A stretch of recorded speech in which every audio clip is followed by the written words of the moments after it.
Assalamualaikum warahmatullahi wabarakatuh. A'udzu billahi minasyaitonir rajim. Bismillahirrahmanirrahim.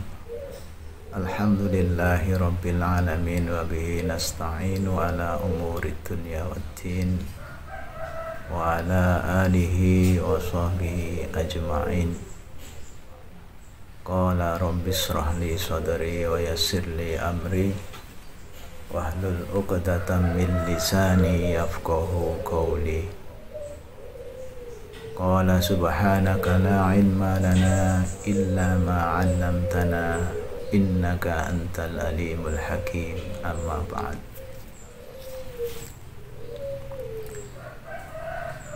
Anak-anakku sekalian yang dimuliakan Allah, pada kesempatan kali ini saya akan menyampaikan dalam kegiatan Matsama ini sebuah materi, yakni kesetaraan gender. Akan tetapi sebelum saya menyampaikan materi, izinkan saya untuk memperkenalkan diri terlebih dahulu kepada kalian semuanya, anak-anakku sekalian. Kita ingat sesuai dengan pepatah bahasa Indonesia yang mengatakan, tak kenal maka tak sayang maka tak cinta. Kalau dipikir-pikir, benar juga pepatah ini. Dan saya pribadi sangat setuju dengan pepatah ini. Karena ketika kita tidak saling kenal, mana bisa kita saling menyayangi. Dan ketika kita saling kenal, barulah akan bisa memunculkan apa yang namanya rasa sayang. Dan ketika rasa sayang itu muncul, maka barulah kita bisa mencintai. Jadi seperti itulah tahapannya, anak-anakku sekalian. Tapi ingat, jangan terlalu percaya dengan kata-kata itu. Lalu bagaimana kita bisa menyayangi dan mencintai? Gampang saja. Untuk menyayangi dan mencintai, kalian harus tahu lebih dekat. Jadi tak kenal maka tak sayang maka tak cinta. Maka untuk menyayangi dan mencintai saya, kalian harus tahu saya lebih dekat. Selebihnya begitulah, anak-anakku sekalian. Baiklah, anak-anakku sekalian, perkenalkanlah. Nama saya adalah Muhammad Khalilur Rahman. Saya di MTSN 1 Tulungagung diberi kepercayaan untuk mengampu pelajaran Al-Quran Hadis. Nanti insya Allah kalau kita diberi umur panjang, kesehatan, insya Allah pasti kita nanti akan bertemu, anak-anakku sekalian. Baiklah, saya kira itu aja perkenalannya. Marilah kita memulai materi hari ini, walaupun saat ini kita masih di masa pandemi dan kita tidak tahu kapan masa pandemi ini akan berakhir. Walaupun dengan cara yang virtual seperti ini, mudah-mudahan tidak mengurangi pahala kita dalam rangka kita menuntut ilmu. Maka dari itu, marilah kita tata niat kita, anak-anakku sekalian. Kita tata niat kita untuk lillahi ta'ala, ikhlas lillahi ta'ala, untuk menuntut ilmu sesuai dengan sabda Rasulullah Sallallahu Alaihi Wasallam, Man salaka tariqan yaltamis fihi ilman sahalallahu lahu bi tariqan ilal jannah. Yang artinya siapa yang menempuh jalan untuk mencari ilmu, maka Allah akan mudahkan baginya jalan menuju surga. Di dalam hadis lain Rasulullah juga pernah bersabda, Ya Ibnu Mas'ud, julusuka sa'atan fi majlisil ilmi la tamasu qalama wala taktub harfan khairul laka min itkin alfi raqabah wa nadruka ila wajhil alim khairul laka min alfi farasin tasaddaqta biha fi sabilillah wa salamuka alal alim khairul laka min ibadati alfi sanah. Yang artinya, wahai Ibnu Mas'ud, dudukmu sesaat anak-anakku sekalian, perlu kita perhatikan, dudukmu sesaat di dalam suatu majelis ilmu tanpa memegang pena dan tanpa menulis satu huruf pun. Ingat, tanpa memegang pena dan tanpa menulis satu huruf pun lebih baik bagimu daripada memerdekakan 1000 budak. Pandanganmu kepada wajah seorang yang berilmu, dalam arti ustadz kalian, guru kalian dimanapun berada, itu lebih baik bagimu daripada 1000 kuda yang kau sedekahkan di jalan Allah. Dan ucapan salammu kepada orang yang berilmu lebih baik bagimu daripada beribadah 1000 tahun. Subhanallah, sangat luar biasa anak-anak sekalian. Dan masih banyak hadis-hadis yang lainnya yang tidak mungkin saya sebutkan satu persatu. Baiklah anak-anakku sekalian, saya di sini akan menyampaikan sesuai amanah yang diberikan kepada saya, materi yang diberikan kepada saya dari madrasah, yaitu tentang kesetaraan gender. Anak-anakku sekalian, sebelum kita membahas lebih jauh, kita harus tahu dulu apa itu kesetaraan gender, yang dalam hal ini tentu saja dalam pandangan hukum Islam.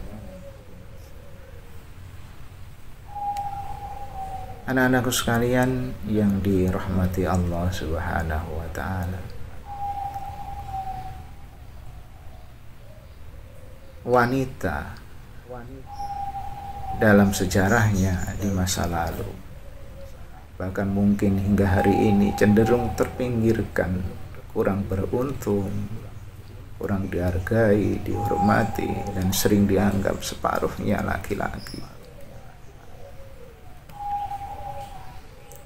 Ada beberapa catatan kelam nasib wanita dari masa lalu.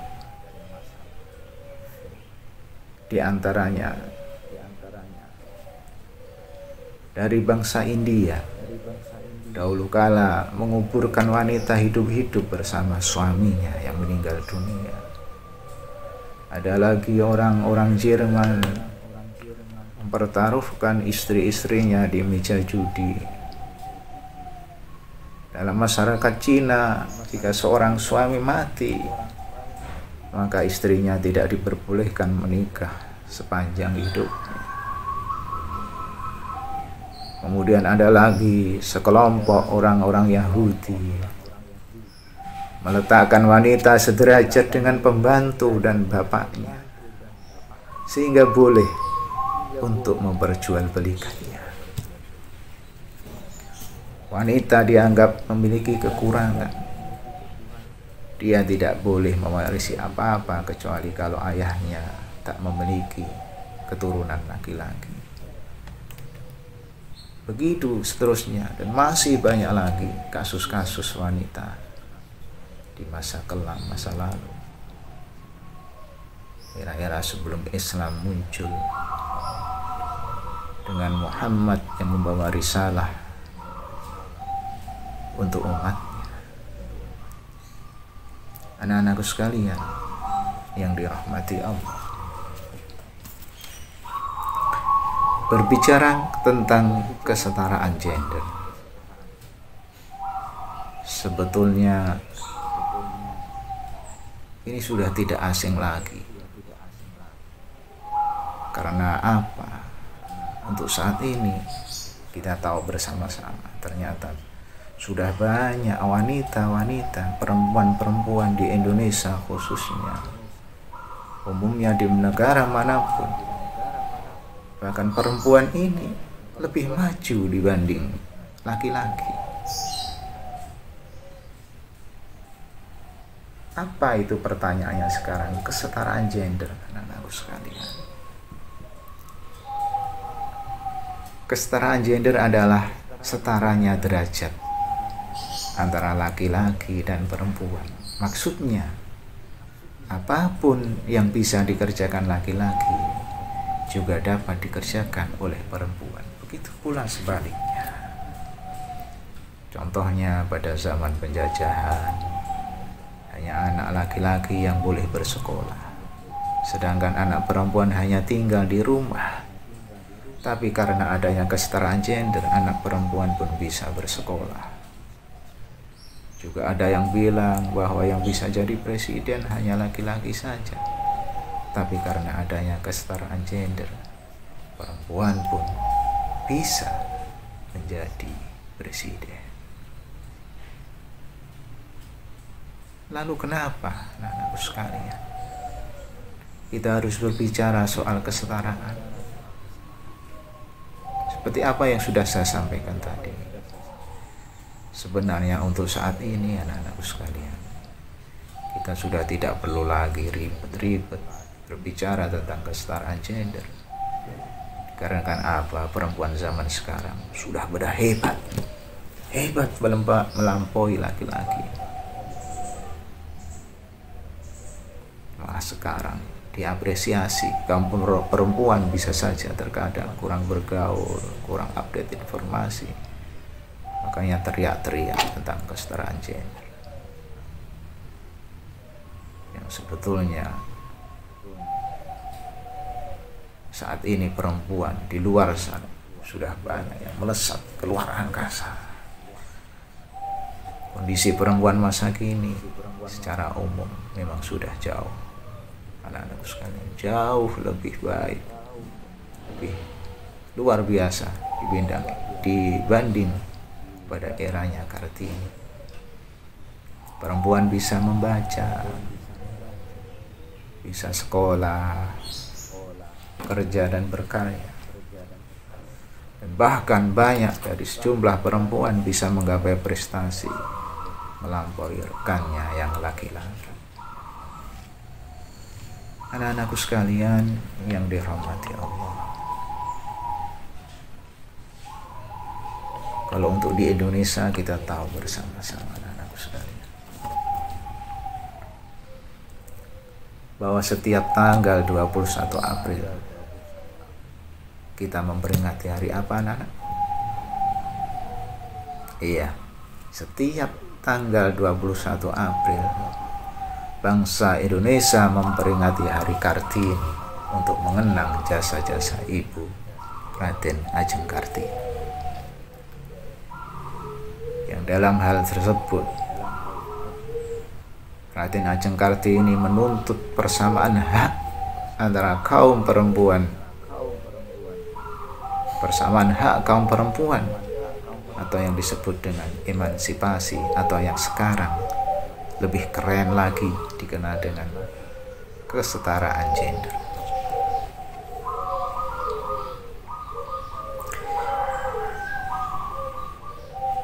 Yang dalam perkembangannya terdapat kecenderungan untuk mengesampingkan realita perbedaan kodrat antara perempuan dan laki-laki.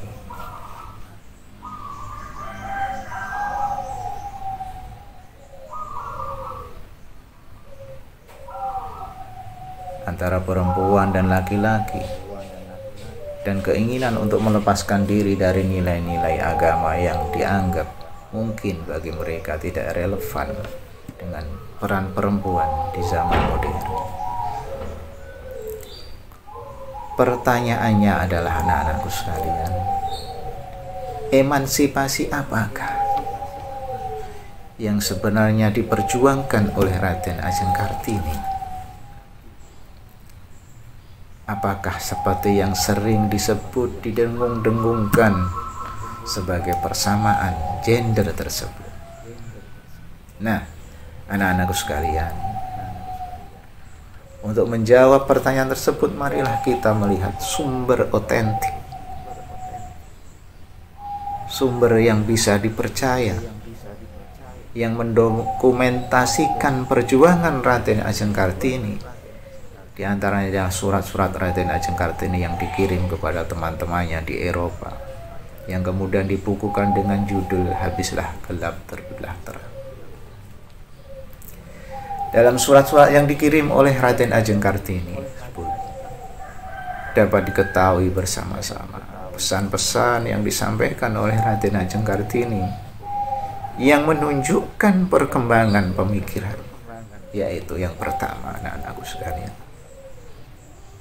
di dalam buku tersebut diterangkan tentang kritik Kartini terhadap peraturan adat yang cenderung mengungkung perempuan untuk tidak memberikan hak pendidikan bagi kaum perempuan. Yang kedua, dalam hal pergaulan dengan teman-temannya, Eropa Kartini sempat terpengaruh oleh pemikiran mereka dan menganggap orang Eropa lah yang patut dicontoh. Yang ketiga,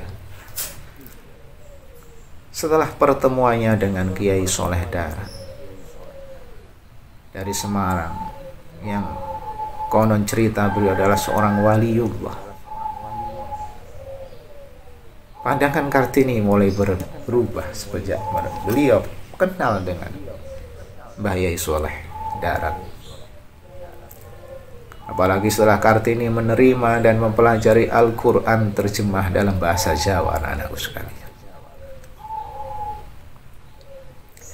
maka tumbuhlah semangat untuk mempelajari Islam, sehingga pada akhirnya mempengaruhi cara pandang dia terhadap kehidupan.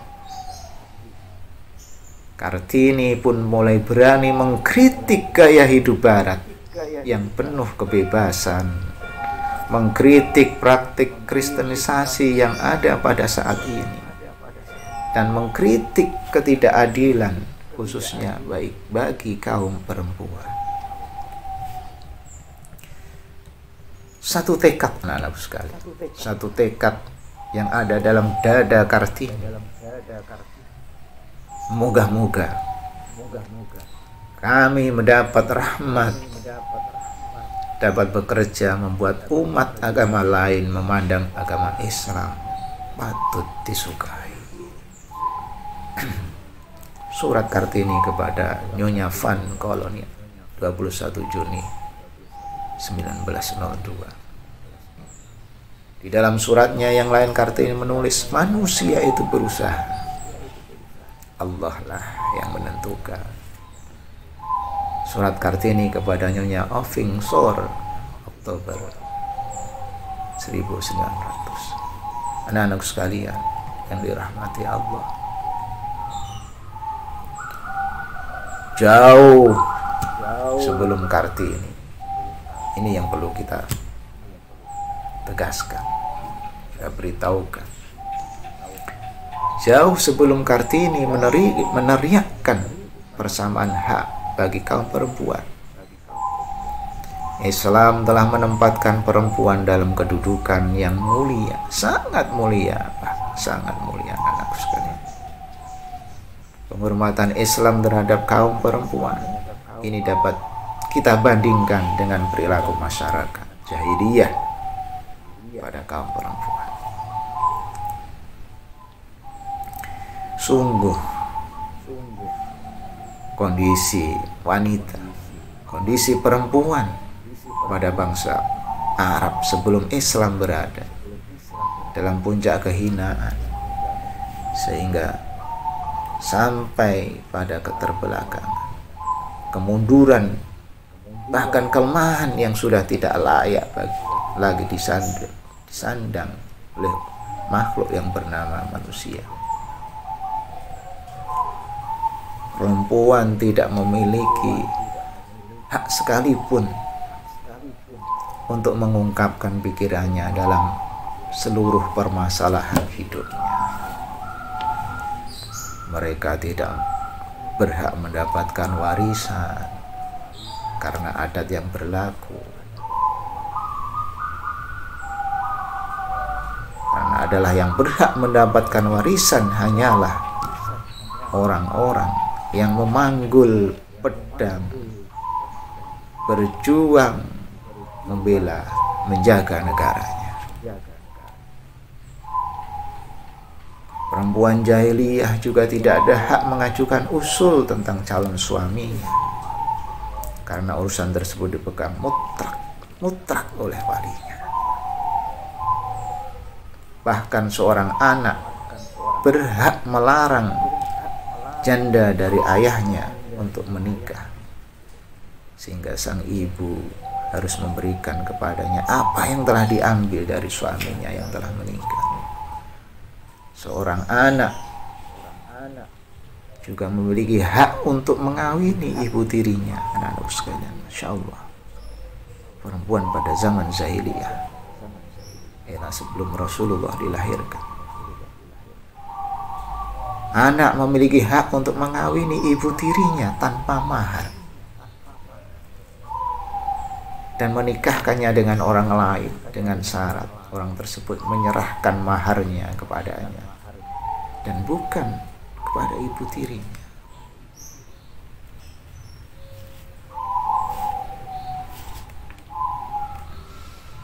Seorang anak laki-laki jahiliyah, seorang laki-laki jahiliyah dengan mudah akan menyerahkan istrinya kepada orang lain agar tumbuh darinya anak yang memiliki bibit unggul, sebagaimana seseorang yang menyerahkan hewan betinanya agar dikawini jantan yang unggul sehingga mendapatkan bibit yang unggul. Na'udzubillah, tsumma na'udzubillah. Dahulu para lelaki Arab jahiliyah merasa sangat kecewa dan sempit dadanya, sedih hatinya, kecewa hatinya apabila dikabarkan istrinya melahirkan anak perempuan. Mereka sangat marah, seakan-akan ditimpa suatu musibah yang sangat besar, yang sangat luar biasa. Al-Quran telah mengisahkan tentang adat jahiliyah pada mereka sebagaimana yang difirmankan oleh Allah di dalam surat At-Takwir. Wa idzal mau'udatu su'ilat bi ayyi dzambin qutilat. Apabila bayi-bayi perempuan yang dikubur hidup-hidup ditanya karena dosa apakah dia dibunuh. Anak-anak sekalian yang dimuliakan Allah, bahkan yang lebih parah, saya pernah mendengar bahwa perempuan itu adalah penjelmaan daripada iblis. Insya Allah.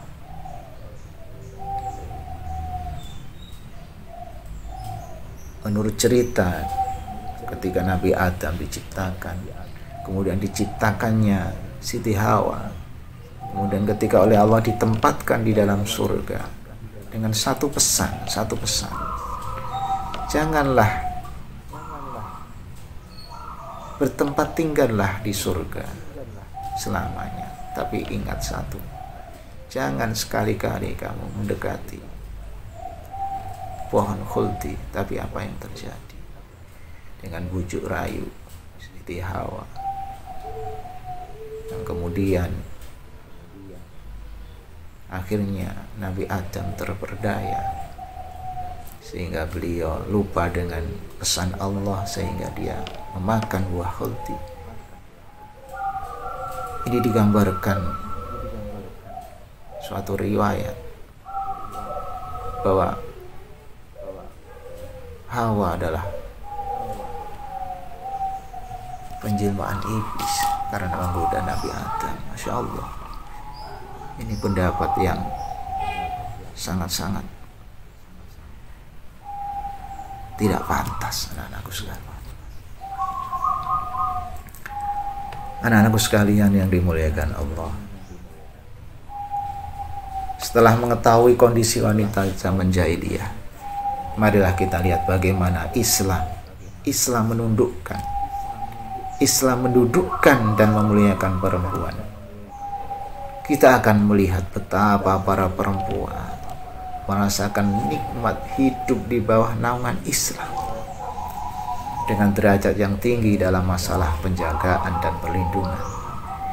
Islam telah memberikan hak-hak manusiawinya secara sempurna dan hak-hak kepemilikannya secara sempurna, menjaga mereka dari pelecehan syahwat dan fitnah seksual.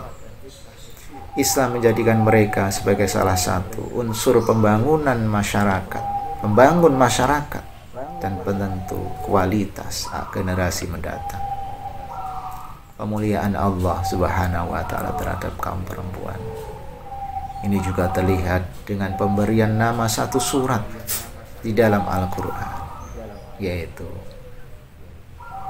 surat An-Nisa, yang artinya adalah perempuan. Lalu pertanyaan yang muncul, anak-anakku sekalian, bagaimana Islam ini mengatur hubungan antara pria dan wanita? Anak-anakku sekalian, kedudukan perempuan dalam Islam dapat dirinci sebagai berikut. Yang pertama, perempuan dan laki-laki mempunyai kedudukan yang sama dalam pandangan Allah Subhanahu wa Ta'ala. Mereka yang beriman, beramal soleh, baik laki-laki maupun perempuan, berhak mendapatkan ridho dan surga dari Allah Subhanahu wa Ta'ala. Sebagaimana firman-Nya di dalam surat At-Taubah ayat 42. A'udzu billahi minasyaitonir rajim. Wa'adallahu al-mu'minina wal mu'minat. Saya ulangi. Wa'adallahu al-mu'minina wal mu'minatin jannatin tajri min tahtihal anharu khalidina fiha wa masakina thayyibatan fi jannatin adnin wa ridwanum minallahi akbar. Dzalika wal fawzul 'adzim. Yang artinya, anak-anakku sekalian, kurang lebih Allah Subhanahu wa Ta'ala menjanjikan kepada orang mukmin, baik laki-laki maupun perempuan, akan mendapatkan surga yang di bawahnya mengalir sungai-sungai. Mereka kekal di dalamnya dan mendapat tempat-tempat yang mulia di surga Aden. Dan keridhaan Allah adalah lebih besar. Itulah keberuntungan yang besar. Di dalam ayat lain Allah berfirman, man amila salihan min dzakarin aw unsa wa huwa mu'min falanuhyiyannahu hayatan thayyibah wa lanajziyannahum ajruhum bi ahsani ma kanu ya'malun.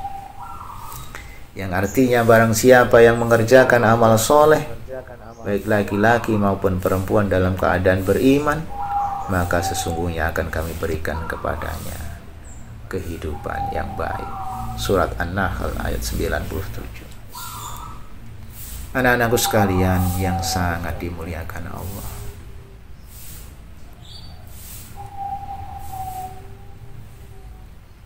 ketika Allah memberikan kedudukan yang sama dalam hal beramal,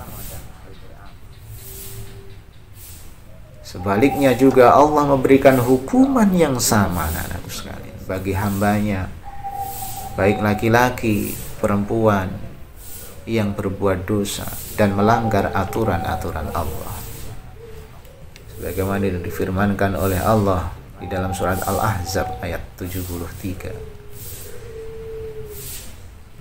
yang berbunyi, liyu'adziballahul munafiqina wal munafiqat wal musyrikina wal musyrikat wa yatuballahu 'alal mu'minina wal mu'minat wa kana Allahu ghafurur rahim.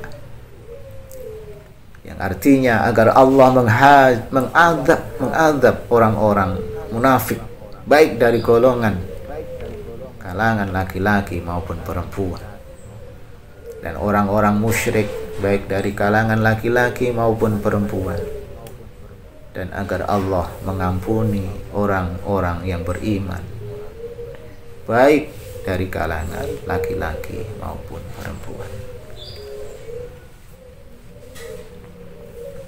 Bahkan Al-Quran dengan tegas anak-anakku sekalian menyatakan bahwa yang membedakan kedudukan hamba Allah di depan Allah bukan sekali lagi bukan jenis kelaminnya, tetapi ketakwaannya.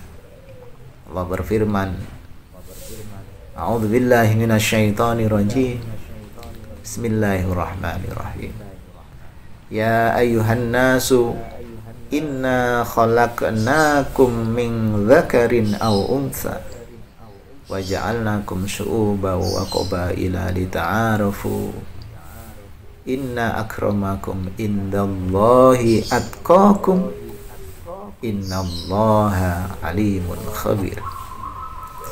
Yang artinya, wahai manusia, sesungguhnya kami menciptakan kamu dari seorang laki-laki dan seorang perempuan dan menjadikan kamu berbangsa-bangsa dan bersuku-suku supaya kamu lita'arafu, saling mengenal. Inna akramakum, sesungguhnya orang yang paling mulia di antara kamu di sisi Allah ialah indallahi atqakum, yang mulia di sisi Allah adalah atqakum, adalah orang-orang yang paling bertakwa di antara kalian. Sesungguhnya Allah Maha mengetahui lagi Maha mengenal. Surat Al-Hujurat ayat 13. Anak-anakku sekalian yang dimuliakan Allah,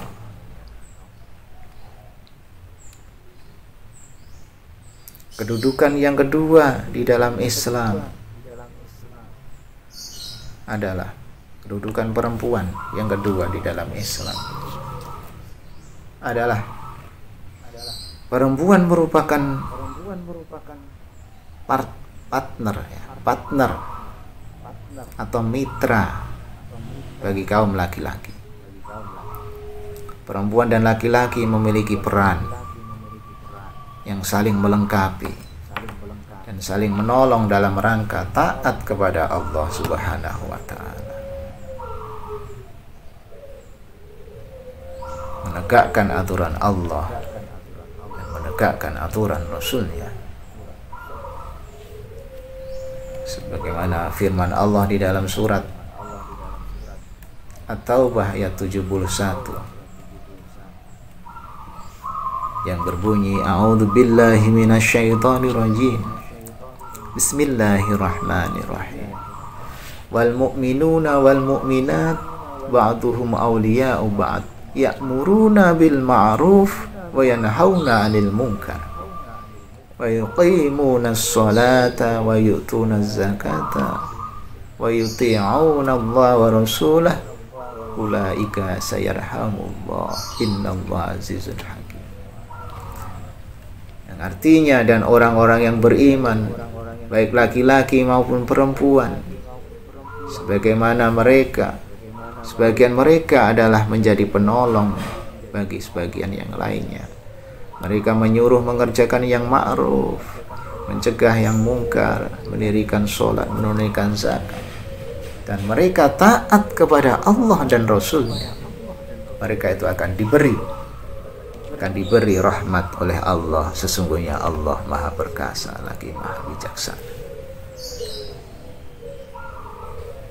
Jadi di sini jelas banget, sangat jelas bahwa kedudukan antara laki-laki dalam pandangan Islam sama.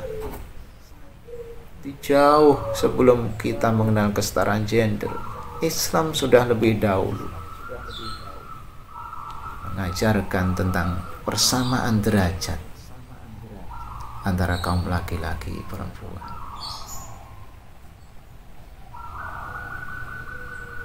Akan tetapi walaupun perempuan dan laki-laki disamakan, kita harus ingat, tetap secara kodrat antara laki-laki dan perempuan berbeda, anak sekalian.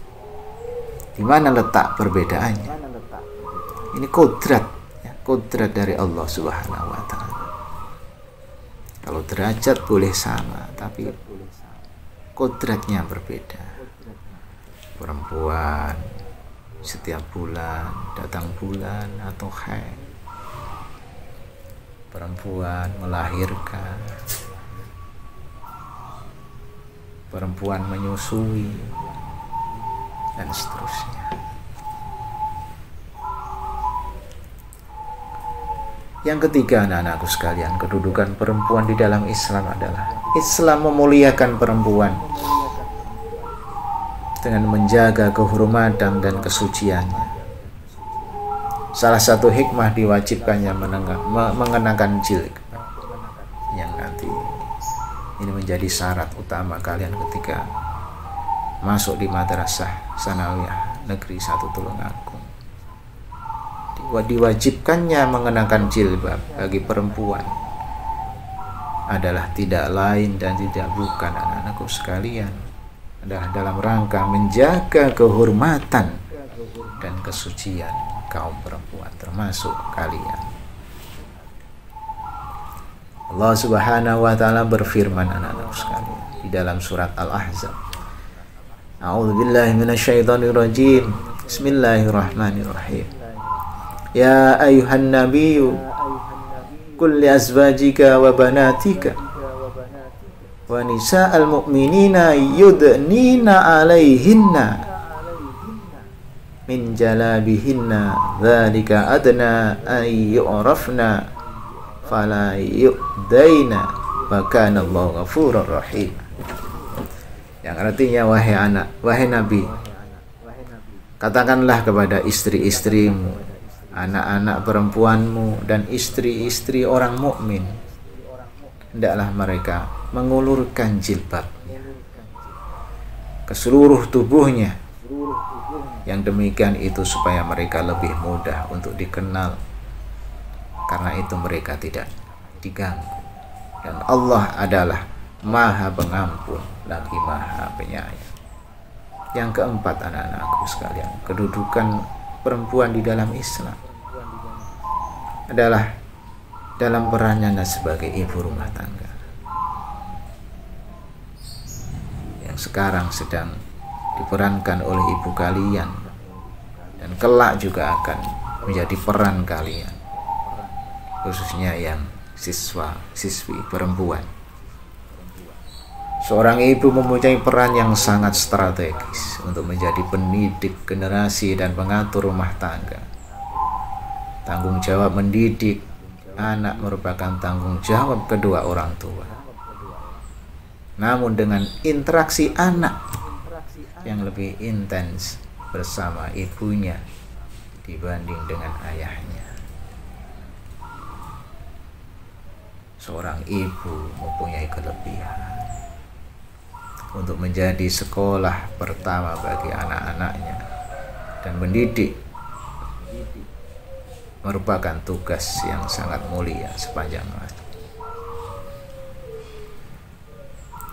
Hafidz Ibrahim, beliau adalah seorang penyair Arab kontemporer, mengatakan, al-ummu madrasatun in a'adattaha a'adatta sya'ban thayyibal afra. Ibu adalah sekolah, bila engkau mempersiapkannya maka engkau telah mempersiapkan generasi terbaik. Seorang wanita juga diberikan peran oleh Allah Subhanahu wa taala sebagai penanggung jawab dalam rumah tangga suaminya, sebagai pemimpin atas anak-anaknya. Nabi sallallahu alaihi wasallam bersabda, "Al-mar'atu ra'iyatun ala baiti zawjiha wa waladihi wa hiya mas'ulatun anhu." Wanita adalah pemimpin atas rumah tangga suaminya dan anak suaminya, dan ia akan ditanya tentang mereka. Hadis riwayat Bukhari Muslim. Anak-anakku sekalian, kedudukan yang kelima, kedudukan perempuan yang kelima dalam Islam adalah seorang ibu mendapatkan penghormatan tiga kali lebih tinggi dibandingkan seorang ayah. Rasulullah bersabda, an Abi Hurairah radhiyallahu anhu qala jaa rajulun ila Rasulillah sallallahu alaihi wasallam qala man ahaqqun nas bi husni sahabati qala ummuka qala thumma man qala thumma ummuka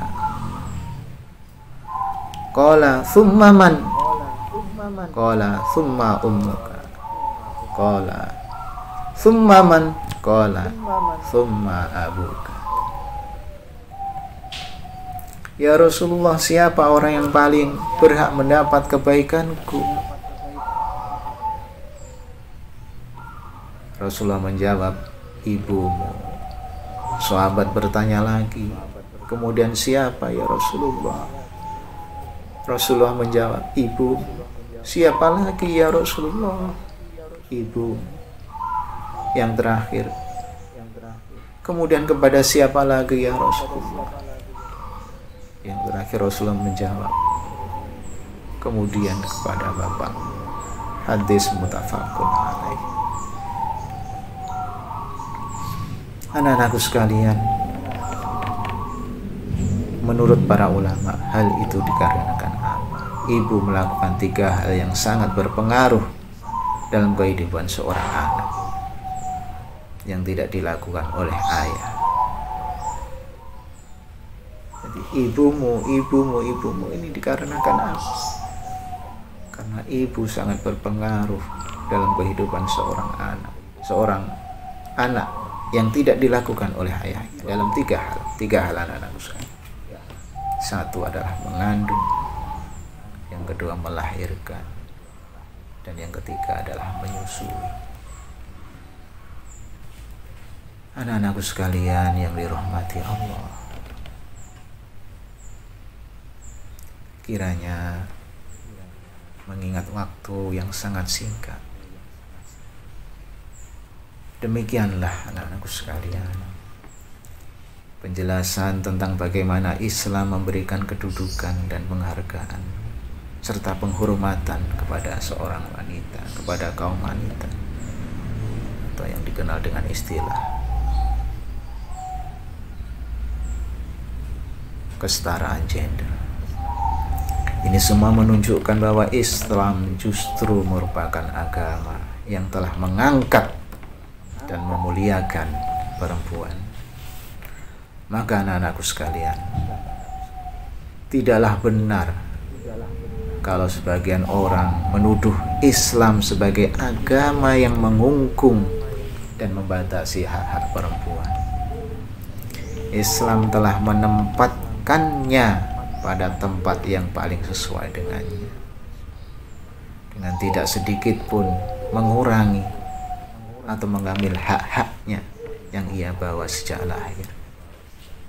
Hari ini dikarenakan apa, anak-anakku sekalian? Islam bersumber dari Allah Subhanahu wa ta'ala, dan Allah lah pencipta seluruh makhluknya, termasuk juga kaum wanita. Maka pastilah Allah mengetahui apa yang terbaik bagi mereka. Baiklah anak-anak sekalian, kiranya cukup di sini materi kesetaraan gender yang bisa saya sampaikan. Mudah-mudahan dengan satu pengharapan, sedikit yang saya sampaikan ini bermanfaat dan diiringi oleh hidayah Allah Subhanahu wa Ta'ala.